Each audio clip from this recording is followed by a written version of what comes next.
Assalamualaikum warahmatullahi wabarakatuh.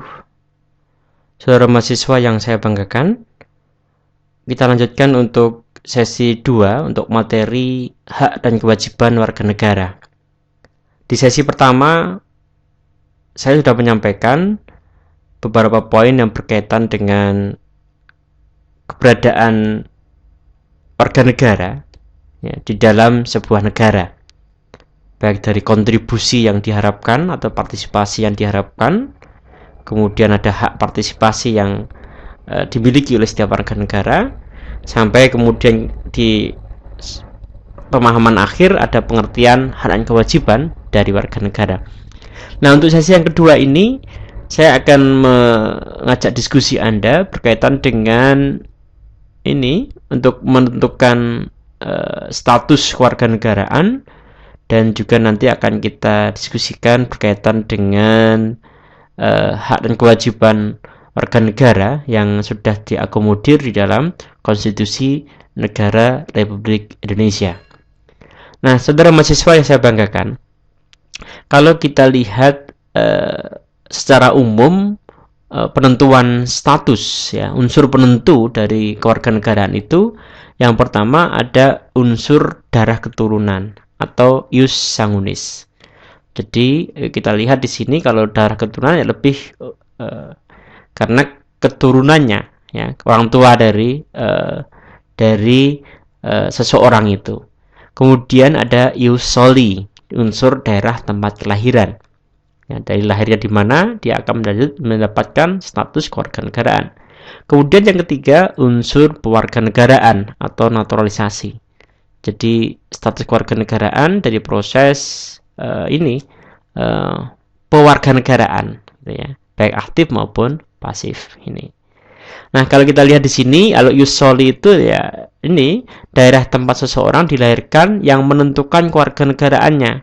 Artinya kalau dilahirkan di dalam daerah hukum Indonesia, maka dengan sendirinya menjadi warga negara Indonesia, kecuali anggota korps diplomatik dan anggota tentara asing yang masih dalam rangka dinas.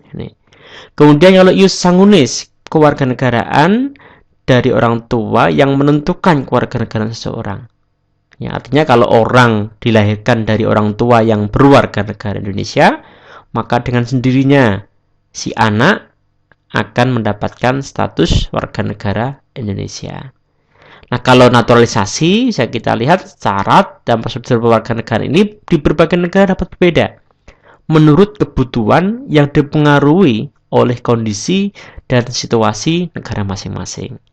Jadi ada kalanya sebuah negara memberikan status kewarganegaraan seseorang karena memang kebutuhan dari negara itu. Contohnya, kalau dia ilmuwan di sebuah negara dan negara tersebut berharap kontribusinya lebih besar untuk pengembangan keahlian dan keilmuannya, bisa diberikan status kewarganegaraan. Nah, ini ada presiden ketiga kita, B.J. Habibie, juga mendapatkan status kewarganegaraan di Jerman. Nantinya ada proses naturalisasi. Nah, yang paling banyak tentu adalah pemain sepak bola. Nah, ini juga kebutuhan dari negara tersebut. Ketika Indonesia membutuhkan pemain-pemain yang punya pengalaman kompetitif di internasional, punya pengalaman bermain di liga-liga internasional begitu, maka ada proses naturalisasi. Ada Christian Gonzalez, Irfan Bahdim, dan lain sebagainya. Nah, pewarganegaraan ini ada yang bersifat aktif dan juga ada yang pasif ini. Nah, dari proses ini memang ada problem status kewarganegaraan yang seringkali muncul gitu. Ada bipatrid, seseorang yang mempunyai status kewarganegaraan rangkap, dwi kewarganegaraan. Nah, ini bipatrid. Ada juga yang mempunyai status apatrid, seseorang yang tidak mempunyai status kewarganegaraan. Kalau bipatrid ini dia bisa mendapatkan dua, contohnya tadi B.J. Habibie, dia juga sebagai warga negara Jerman dan juga warga negara Indonesia. Apatrid bisa jadi kalau negara asal dia, keturunan dia itu menganut unsur kelahiran, daerah kelahiran, ius soli, maka dia harus lahir di sana kan. Tapi ternyata dia lahir di sebuah negara yang menganut ius sanguinis, ya. Jadi ini ius soli juga ya, ius soli ya, artinya berdasarkan ini keturunan. Nah, akhirnya dia apatrid ini. Ada yang multipatrid, seorang yang mempunyai status kewarganegaraan lebih dari 2. Nah, 3 contohnya. Zinedine Zidane, ya, pemain sepak bola itu memiliki status kewarganegaraan Prancis yang resmi dia tinggal di sana, ya. Kemudian pindah ke Spanyol, sekarang dia jadi pelatih di Real Madrid, ya. Kemudian punya status kewarganegaraan Spanyol. Nah, dari keturunan dia adalah warga Aljazair, sehingga mendapatkan status warga negara Aljazair, gitu. Multipatrid. Nih. Nah, warga negara Indonesia adalah orang-orang bangsa Indonesia asli dan orang-orang bangsa lain yang disahkan dengan undang-undang sebagai warga negara. Jadi bisa orang Indonesia asli, bisa warga negara Indonesia itu adalah orang-orang bangsa lain. Nah, kalau penduduk adalah warga negara Indonesia dan orang asing yang bertempat tinggal di Indonesia. Nah, bisa jadi ada tenaga kerja dari luar negeri yang tinggal di sini cukup lama. Nah, itu adalah statusnya adalah penduduk. Ini. Nah, kalau kita lihat juga di sini warga negara Indonesia ini diatur, ya, dalam Undang-Undang Pasal 26 Undang-Undang Dasar 45. Dan juga kita lihat ada undang-undang yang mengatur tentang warga negara, yaitu Undang-Undang Nomor 12 tahun 2006 tentang warga negara Indonesia. Undang-undang ini sebagai pengganti atas Undang-Undang Nomor 62 tahun 1998. Jadi hampir setengah abad, ya, belum diganti undang-undang ini, dan baru tahun 2006 kemarin ada undang-undang kewarganegaraan yang terbaru. Nah, silahkan Anda bisa download materi dari undang-undang ini, ya, di dalam e-learning nanti, ya, chat learning, ya, civic education learning yang dikembangkan di kampus kita ini, gitu.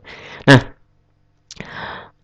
saudara mahasiswa yang saya banggakan, pada proses ini kita lihat bahwa Undang-Undang Nomor 12 tahun 2006 itu mencakup beberapa hal yang penting untuk kita diskusikan juga, ya.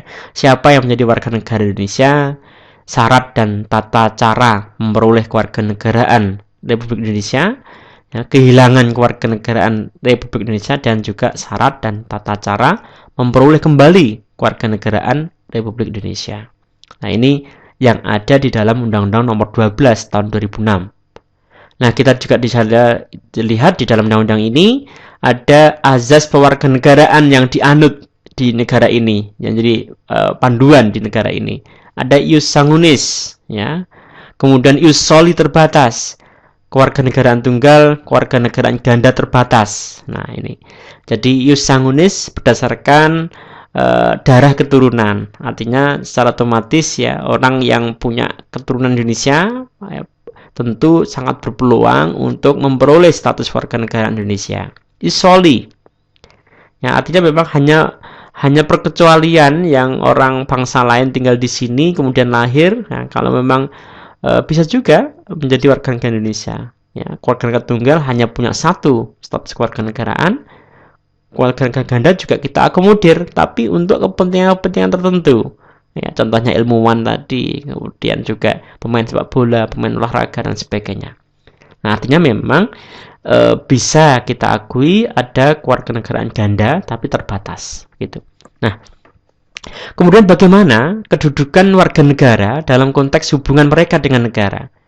Jadi, setiap warga negara memiliki hubungan hukum dengan negara. Ada hubungan hukum, ya. Artinya memang dia secara status, peran, hak, dan kewajiban itu terikat oleh negara.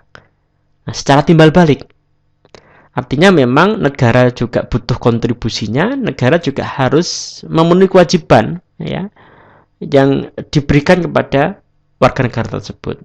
Ya, ada proses hak dan kewajiban di sini. Nah, sehingga peran dan status warga negara itu bisa pasif, bisa aktif.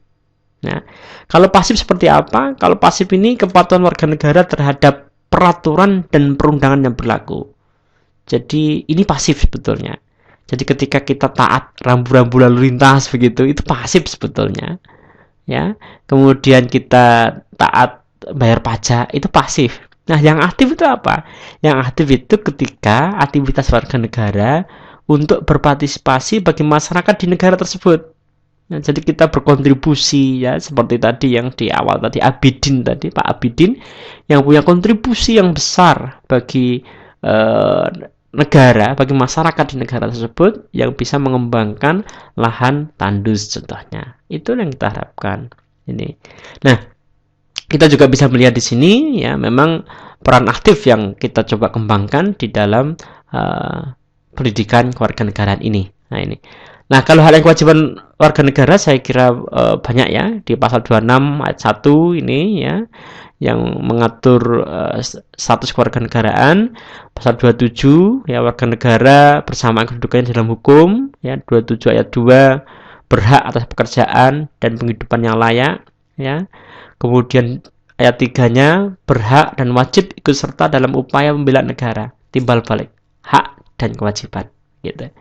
Pasal 28 jelas ini terbingkai di dalam bab 10A tentang hak asasi manusia ya.